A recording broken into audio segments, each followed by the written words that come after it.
নমস্কার বন্ধুরা, আশা করি সকলেই ভালো আছেন।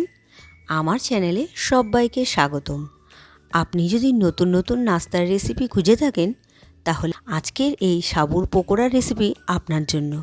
খুব সহজ একটি উপকরণ দিয়ে তৈরি এই পকোড়া হবে দারুণ মুচমুচে এবং ভীষণ সুস্বাদু।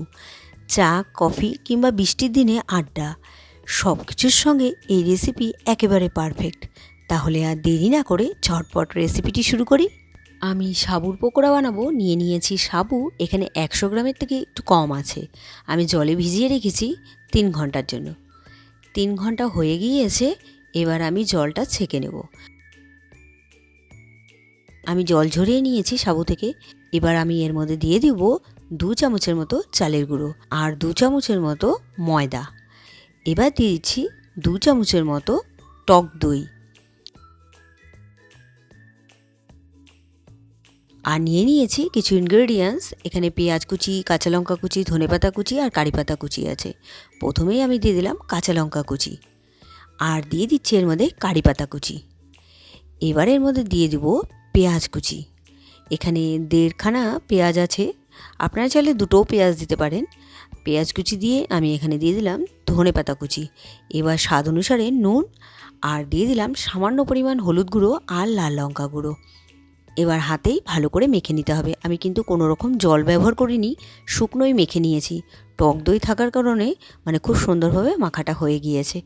সুন্দর ছোট ছোট বল বানিয়ে আমি হাতে একটু চ্যাপ্টা করে নিয়েছি। এবার কড়াই বসিয়ে দিয়েছি। কড়াইতে দিয়ে দিচ্ছি সাদা তেল আর সর্ষের তেল মিক্সড করে।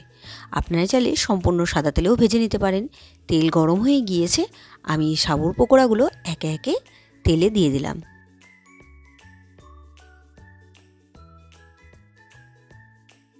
পকোড়াগুলো আমি একটু ক্রিস্পি করে ভেজে নেব। এই পকোড়া খেতে কিন্তু অসাধারণ লাগে। বাইরেটা প্রচণ্ড ক্রিস্পি হয় আর ভেতরটা কিন্তু ভীষণই নরম হয়। দেখুন, কথা বলতে বলতে এক পাশটা ভেজে নেওয়া হয়ে গিয়েছে, আমি আর এক পাশটা উল্টে দিলাম। ভেজে তারপর আমি নামিয়ে নেব। পকোড়াগুলো ভেজে নেওয়া হয়ে গিয়েছে, এবার আমি নামিয়ে নেব।